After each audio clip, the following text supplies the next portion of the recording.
Lors de la présentation de son rapport général public 2018-2019-2020, la Cour des comptes a décelé plusieurs anomalies dans les comptes des opérations publiques de l'État, des collectivités territoriales, des établissements publics à caractère industriel et commercial, sociétés d'économie mixte. Le rapport concerne également les activités des partis politiques bénéficiant des subventions du contribuable, mais aussi des projets ONG.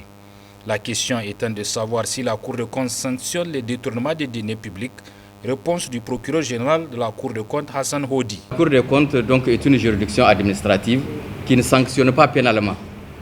Mais au cours des contrôles qu'elle effectue, si jamais les contrôles mettent en lumière des faits à caractère pénal, donc il y a ce que nous appelons à notre niveau, dans le rapport, il est fait un rapport administratif qui est donc transmis au parquet général, lequel parquet général de la Cour lui-même saisit le procureur de la République territorialement compétent.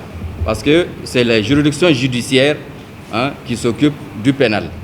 Donc si nous constatons qu'au cours des contrôles, il y a une infraction pénale telle que le détournement des deniers publics tel qu'il a été précisé, en ce moment, donc, nous transmettons l'ensemble du dossier que nous avons pu constituer relativement au détournement des deniers publics. Si c'est à Niamey ici, on transmet le dossier au procureur de la République.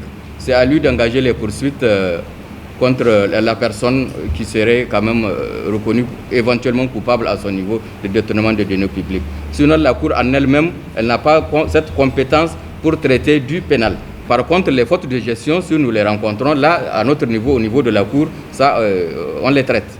Pour les rapports que nous avons rendus publics, donc de 2017 à 2019, il n'y a pas eu un cas qui a été transmis au parquet d'instance de Niamey. Mais antérieurement, il y a eu des cas, on a eu à transmettre, les personnes ont même été poursuivies pénalement. Elles ont même fait la prison, ça je vous le dis par rapport à ça.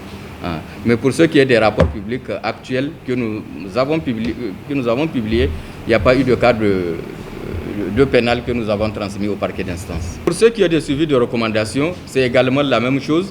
Chaque fois que nous faisons les rapports, donc quand on constate qu'il y a des irrégularités ou des choses qui freinent le bon développement d'une entité, à la fin on fait des recommandations.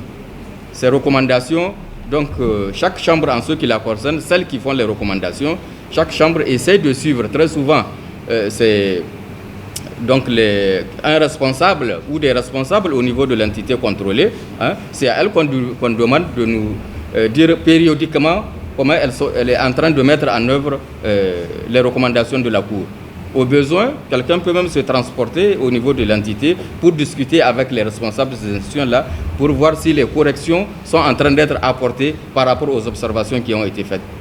Au regard du non-respect des règles budgétaires, quelles solutions envisage la Cour des comptes pour leur respect? Réponse du président de la première chambre, Oumar Magaji Tanko. Le premier outil de la Cour dans le contrôle qu'elle fait, parce qu'il y a deux niveaux de contrôle, il y a le contrôle juridictionnel et le contrôle non juridictionnel. En ce qui concerne le contrôle juridictionnel, c'est-à-dire le contrôle des opérations de comptable public, la Cour a l'outil principal. Quand elle constate une infraction à la loi financière, elle procède au DB. On met le comptable en DB. Le DB, ça veut dire que si le comptable a fait un mauvais paiement, il a violé les lois et les règlements en matière du paiement qu'il est censé bien faire, eh bien, la Cour le condamne au remboursement du montant qui constitue le préjudice causé à l'État.